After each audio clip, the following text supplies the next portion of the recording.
Destaque Rural Notícias. Professor, seja bem-vindo a Destaque Rural Notícias, tudo bem? Tudo bem, é uma satisfação poder estar presente, conversando com vocês e trocando ideias. Bom, uma das ideias que a gente gostaria de trocar com o professor é a questão que veio à tona agora, inclusive com o relato de alguns vitivinicultores, né, falando de danos aos parreirais na utilização com o 2,4-D. Em função disso, a gente então conversou com produtores sobre o assunto, vendo, né, qual é a posição deles em relação a isso. E a gente agora convidou o professor para a gente entender um pouco mais o que é esse produto, como é que ele funciona. Então, o que é o 2,4-D, professor? Bom, o 2,4-D é um herbicida, um produto que é usado para controlar plantas daninhas que ocorrem nas culturas agrícolas. É o primeiro produto orgânico que foi sintetizado no mundo. Desde 1945 ele é utilizado para fins agrícolas, para controle de espécies daninhas, e hoje ele vem sendo bastante utilizado nas operações de preparo das áreas pré-plantio da cultura da soja, ou seja, para eliminar aquela vegetação existente antes do estabelecimento da cultura da soja. É um herbicida que tem uma ação que a gente chama de sistêmica, ou seja, ele é absorvido pela parte aérea da planta, pela folha principalmente, e é translocado nessa planta e lentamente vai eliminando o seu desenvolvimento. Certo. É um produto específico para espécies de folhas largas, ou seja, espécies que a gente chama de dicotiledôneas ou eudicotiledôneas, que são espécies, muitas delas que são daninhas às culturas agrícolas. A utilização deste produto, ele é só aqui no Brasil, ele é mundial? Como é que ele é utilizado no mundo? Ele é utilizado em mais de 100 países hoje com essa finalidade. Em alguns casos, até seletivamente sobre culturas, inclusive no Brasil. Nós usamos ele, ou podemos utilizar ele sobre a cultura do trigo, e sem causar problema na cultura e controlando as espécies daninhas. E no mundo todo ele é usado dessa forma. Em algumas espécies gramíneas, como eu acabei de dizer, o caso de trigo, em culturas como arroz pode ser utilizado, em culturas como cana, sobre a cultura. Mas principalmente ele é utilizado para a eliminação dessas espécies daninhas que ocorrem antes do estabelecimento das culturas.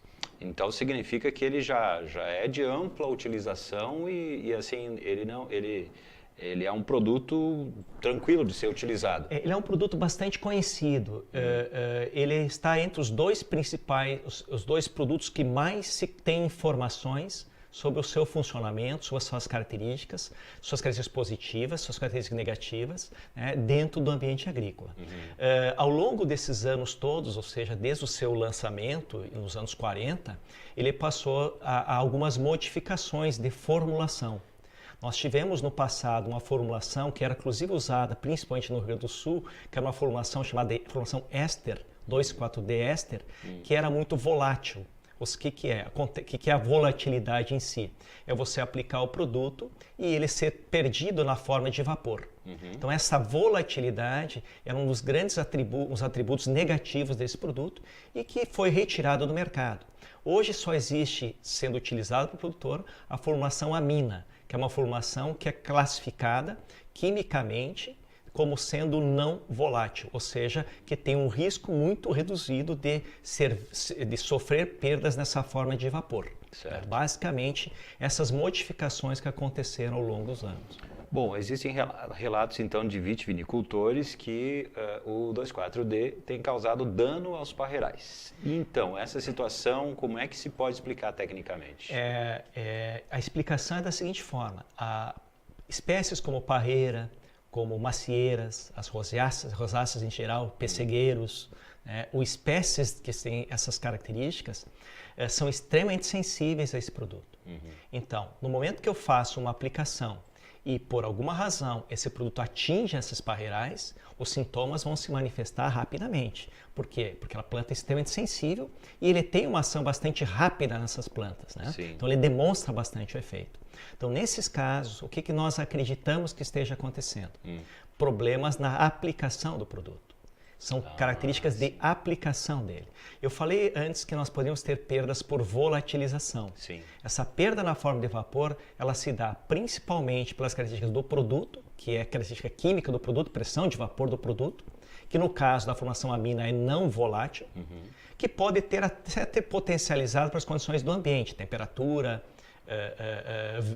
favorável à transformação do produto da forma líquida para a forma gasosa. Sim. Mas tem uma outra perda, que é essa provavelmente que está acontecendo nesse caso dessas regiões onde tem havido problemas com o 2,4-D, é perda por deriva. O que é isto? É o arraste físico da gota. O que acontece? Quando eu vou aplicar um produto, eu uso um pulverizador. Se eu não tiver um pulverizador utilizando ele em condições favoráveis, né, eu vou gerar gotas muito finas. E quanto mais fina for a gota, mais facilmente ela vai ser arrastada pelo vento. Sim. Então, se eu faço a aplicação gota fina, além disso, não cuido das condições do ambiente, aplico próximos a pomares, com certeza essa gota vai ser deslocada pela ação do vento e vai atingir os pomares. O que seria próximo do pomar? Distâncias de 50, 100 metros, a partir nessas distâncias, se você tem o deslocamento da gota, ela vai atingir esses pomares. Sim. Então, o que nós temos que fazer para evitar? Acho que essa é a grande questão. Sim. Né? Nós temos que treinar o aplicador, ou seja, capacitar o produtor cada vez mais, alertá-lo de que nessas condições de proximidade de espécies sensíveis, que pode ser um parreiral ou qualquer outra espécie sensível, ele tem que trabalhar com gotas mais grossas, tem que trabalhar com volume de aplicação, volume de cauda maior, ou seja, não reduzir muito o volume de água dentro dessa aplicação. Porque a questão é simples, quanto menor a gota, mais facilmente ela vai ser levada pela ação do vento. Certo. Então nós temos que evitar a formação dessas gotas pequenas. Para isso tem volume de aplicação recomendado para os produtos, tem pontas de pulverização adequadas. Existem pontos de pulverização que permitem ou possibilitam a geração de gotas mais grossas, com menor probabilidade, menor risco delas atingirem outros locais além do alvo, que é a planta daninha que está presente na lavoura. Então, o foco é a aplicação. Quem aplica, ele tem que ter esse cuidado para não fazer com que ele chegue nessa... Exatamente. Eu acho que pomares. seguindo a bula do produto, na bula já tem uma orientação toda a respeito desses cuidados na aplicação, de volumes de cauda mínimos que eu posso aplicar, de pontas adequadas para cada uma das situações. Então, cabe ao aplicador a responsabilidade no momento da aplicação para preservar o vizinho que está próximo. Sim. Existem outras medidas paliativas que podem ser trabalhadas. Por exemplo, a elaboração, a montagem de barreiras físicas. Por exemplo, quebra-ventos, que são barreiras vegetais, que são cultivadas, onde eu tenho proximidade de um pomar, de uma lavoura, planto um quebra-vento. Esse quebra-vento ele serve de um anteparo já para dificultar esse deslocamento dessas gotas. Você acha uma barreira física a eventuais deslocamentos em algumas condições de ambiente que você aplica. Né? Cuidar muitas condições ambientais também no momento da aplicação, condições de... a gente sempre coloca condições ideais, que é difícil a gente ter na prática, de aplicações. Então, se eu tiver velocidades de vento de 4 a 10 km por hora, eu estaria numa condição favorável à aplicação desses produtos. Mais do que isso. Mais do que isso, associado às gotas menores, a probabilidade de arraste é maior. Por sua vez, se eu não tiver vento, aqueles dias, aquelas tardes com baixa ocorrência de vento, dias parados, a gota pode ficar suspensa no ar. E aí ela lentamente pode ser deslocada também. Sim. Por isso que a gente não recomenda aplicar nesses dias onde há que a gente chama de ocorre inversão térmica, que pode facilitar o arraste dessas gotas e atingir esses pomares próximos. Mas um produtor, por exemplo, de uva, né, que tem o seu parreiral, vitivinicultor, enfim, ele neste momento está tendo um prejuízo. E ele vai dizer, poxa vida, depende de muita coisa para que eu não seja mais vitimizado, digamos assim, que o meu pomar não seja vitimizado. E ele vai pensar, será que não existe outra opção? Talvez ele recorra a alguém para dizer, não, vamos parar de utilizar esse tipo de produto. E aí, que resposta que poderia se dar para ele? Eu acho que a tua pergunta é bem interessante nesse ponto. Eu acho que o primeiro aspecto nessa relação vitivinicultor-produtor é o diálogo, né? Você deveria conversar entre eles, bom, eu tenho aqui uma planta sensível, você tem uma produção, eu quero minha produção, você também quer a sua. Cada um respeitar a sua, primeiro ponto. Né? E a partir dessa conversa, né, existem possibilidades de você até mesmo o produtor, no caso de grãos, não utilizar o herbicida 2,4-D próximo a esses pomares. É uma decisão importante que deveria ser levada em consideração. Sim. Né? Além disso, é a gente entender em que situações eu preciso usar o 2,4-D. Sim. Por exemplo, hoje nós usamos muito 2,4-D na agricultura do Brasil, principalmente para controle de uma espécie daninha chamada ebuva, que é uma das principais, se não a principal planta daninha no estado do Rio Grande do Sul, no sul do Brasil. Tá? Para essa planta daninha, quando ela é jovem, tem 2, 4 folhas, é muito mais fácil de eu controlar do que quando ela está uma planta com 10, 12 folhas ou 15 a 20 centímetros. Ou seja, quanto mais alta a planta, é mais difícil o controle. E quanto mais alta a planta, mais eu dependo do 2,4-D. Portanto, se eu tiver plantas menores, eu posso tirar o 2,4-D no manejo da planta daninha e evitar o deslocamento, evitar a aplicação dele, por consequência, o dano causado no pomar do vizinho.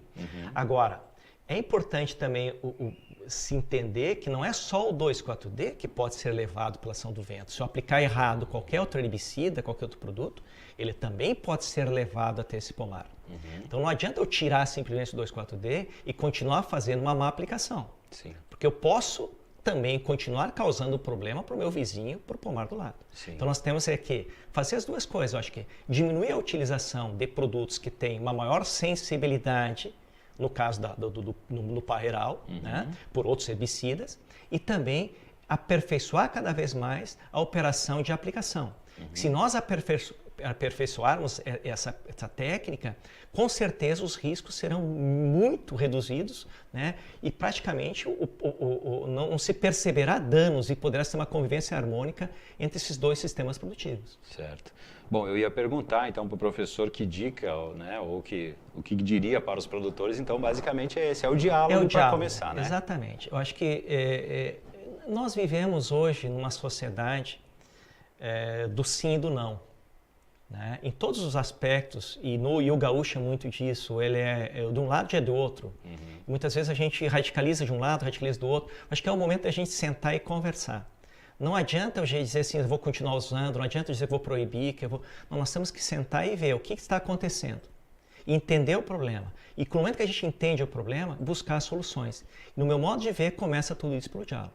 Tá certo. Professor, doutor Mauro Rizardi, pesquisador de plantas daninhas da Universidade de Passo Fundo, Rio Grande do Sul. Muito obrigado por ter vindo, esclarecer vários pontos importantíssimos neste momento, né, que de certa forma, ele tem a sua sensibilidade, né, e que tem que ser cuidado, tem que ser trazido técnico, alguém que entende para falar o que está acontecendo. Então, muito obrigado. Eu que agradeço a oportunidade. Eu acho que nós temos que, nessas discussões, inserir especialistas da área. Muitas vezes se discute liberar um produto, proibir outro produto. Existe uma Sociedade Brasileira das Ciências Plantas Daninhas. Entrar em contato com a sociedade e, a partir dessa sociedade, ela indicar alguém para fazer parte desse processo de discussão. Ótima dica, então. Muito obrigado mais uma vez. Destaque Rural Notícias.